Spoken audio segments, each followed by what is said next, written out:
Thank you, news time, Alberta. This is Special Ed. Today we're looking at two times that correctional officers do not render aid in medical emergencies and the people die. Oh my God. Their answers Tanya Anderson waited 8 months to get. That is not right.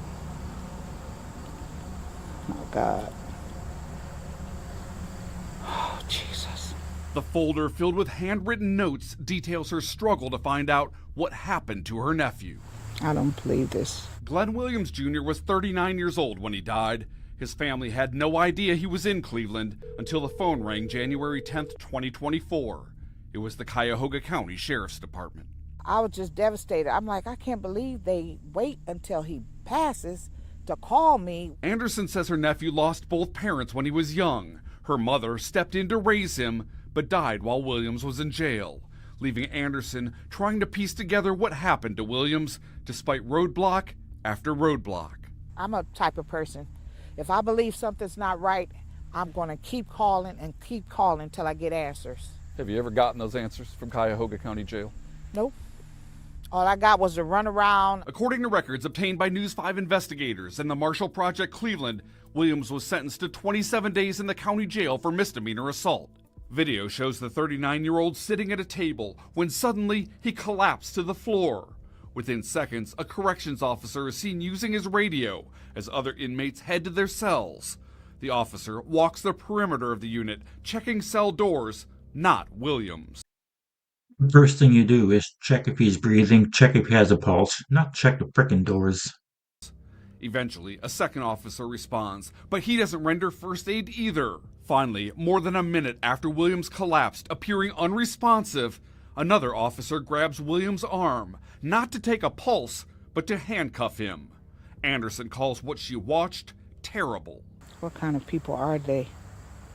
They're not doing anything but just walking around my nephew Glenn Williams Jr. body and not even trying to help him or revive him.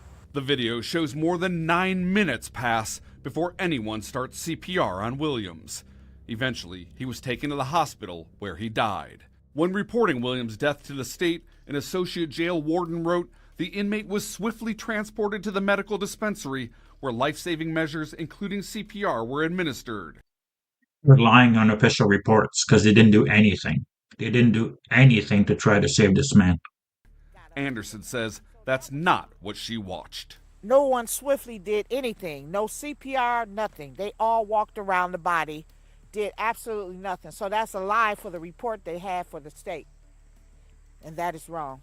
She's not alone in her criticism. We see a failure to deliver what would be considered adequate emergency medical care for Mr. Williams. Eric Yeager is a paramedic, EMS educator, and expert in emergency response. Did Cuyahoga County Jail employees that day give Mr. Williams the best chance at surviving this that he could have had? No, they did not. And it's not just Williams. Fred Maynard was in jail for failing to appear in court on a drug charge. That's him in the wheelchair in the video. Investigators say he was eating a peanut butter and jelly sandwich. Then you see him signal, something's wrong. A jailer walks over and begins trying to dislodge the sandwich caught in Maynard's throat. There's no audio on the recording, but the officer appears to ask for help. Within seconds, medical staff arrives. But after a minute of choking, Maynard's head falls back.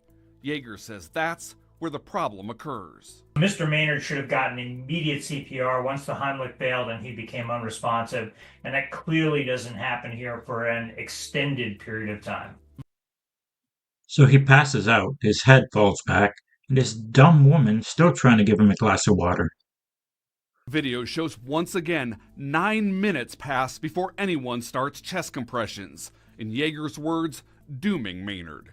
He was pronounced dead at the hospital. I think in Mr. Maynard's case, the care is clearly negligent and substandard. In a statement, Maynard's former wife wrote in part, "We feel this was a wrongful death that could have been avoided."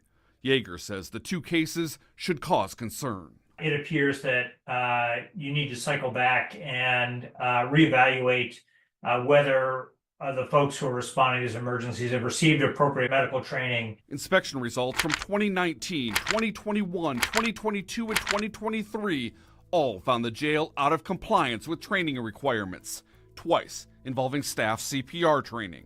A union representative for the corrections officers says more jailers are now receiving that training, but what he said next was almost unbelievable.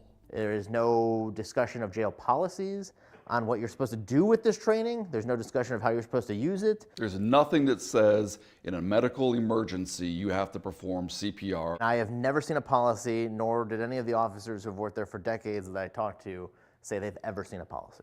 They are just supposed to notify people that there is potentially a medical emergency. Does that seem logical? It doesn't seem logical, especially in light of that they've tried to get everybody captured in CPR training. It may be why the sheriff's department says no one was disciplined in connection with the deaths, although the state did find the jail out of compliance with state standards in the Williams case. According to an inspector, Williams reported numerous times over several days to medical staff that he was having medical issues, but those issues were not addressed in a timely manner. The county says it provided training to fix the issues. The medical examiner found Williams died of a ruptured aortic dissection. Experts call it a catastrophic cardiac event, leaving his family to wonder, what if help hadn't taken so long? Who's to know to say that he could have lived if someone would have took action to try to help him? You're a family of faith. Yes, I am. Can you forgive what you saw on that tape? I can forgive, but I won't forget. If I have unforgiveness in my heart, then God does not hear none of my prayers. So therefore, I can forgive him, but I won't forget what I just saw on that video. That was unlawful. That was wrong.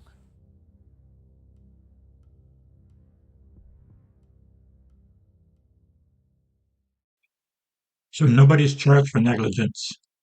Nobody gets anything at all because it doesn't say in their policy that they have to render help.